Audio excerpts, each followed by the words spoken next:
Top 3 des Africains qui feront un featuring avec Beyoncé. La Côte d'Ivoire a réussi à se hisser mondialement dans la musique avec des sonorités entendues dans les 4 coins du monde. Nous pouvons dire que la musique ivoirienne a évolué et continue encore d'évoluer avec des artistes devenus très professionnels dans le domaine du showbiz. Nous allons vous présenter le top 3 des artistes ivoiriens qui feront un featuring avec Beyoncé. Numéro 3, Betika. Chanteuse très talentueuse qui était en vogue dans les 2005-2006 au loin là-bas, éloignée aujourd'hui de la scène musicale, elle continue de faire parler d'elle dans les médias ivoiriens, mais aussi américains. En 2016, lorsqu'on demanda à la pop star américaine Beyoncé quelle était sa chanson préférée, elle répondit que c'était Fakalo de la chanteuse ivoirienne Betika. Elle se justifiera en disant que ce titre lui avait permis de traverser un chagrin d'amour, communément appelé Goumin, causé par l'infidélité de Jay-Z. La mère de Blue Ivy a aussi notifié qu'elle souhaiterait faire un remix avec la chanteuse ivoirienne qui s'intitulera Fakalo G. G pour Jay-Z, vous l'aurez compris. Rien n'est encore sûr, mais d'après nos sources, le label de Beyoncé chercherait à rentrer en contact avec l'artiste ivoirienne. Numéro 2, Sidonie la Tigresse. L'une des meilleures artistes tradis modernes qui multiplie les tubes dont le dernier en date fut le Méli, s'est fait connaître durant ses tournées européennes et américaines.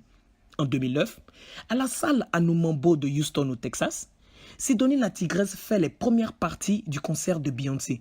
L'artiste américaine est séduite en même temps par la mélodie de Sidonie et s'exclama à la fin du concert « I really love the Baoulez music. I want to making the Maya Pendre remix ».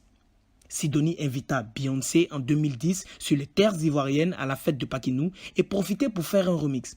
Selon nos sources, il y aurait eu une altercation entre les deux artistes qui serait survenue après que Beyoncé ait remarqué que l'un des petits-enfants de Sidonie ressemblait trait pour trait à son mari Jay-Z. Nous avons une photo.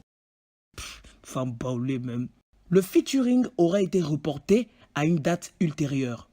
Et le numéro 1, Bamba Ami Sarah. C'est en regardant leur émission préférée Star on Air que le couple Carters repéra une jeune fille brave et courageuse en mars 2007 avec un timbre vocal insaisissant. Allez les éléphants, cette année c'est le moment. Allez les éléphants. Son nom, Bamba Ami Sarah.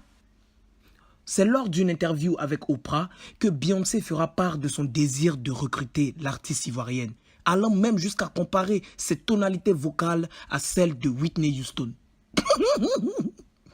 Malgré son programme de concert très chargé, Beyoncé décida quand même de contacter le producteur de l'émission, John Chain-Sombo. Ce dernier aurait accepté de signer le contrat juste après une question qu'il aurait posée à Beyoncé. « Tony is how ?» Elle aurait répondu « It's weird ». Selon nos sources, le featuring serait prévu pour 2020. En tout cas, tout ce qu'on souhaite à Ami, c'est d'être dans les nominés des Energy Music Awards avec des noms comme Cardi B ou Ariana Grande.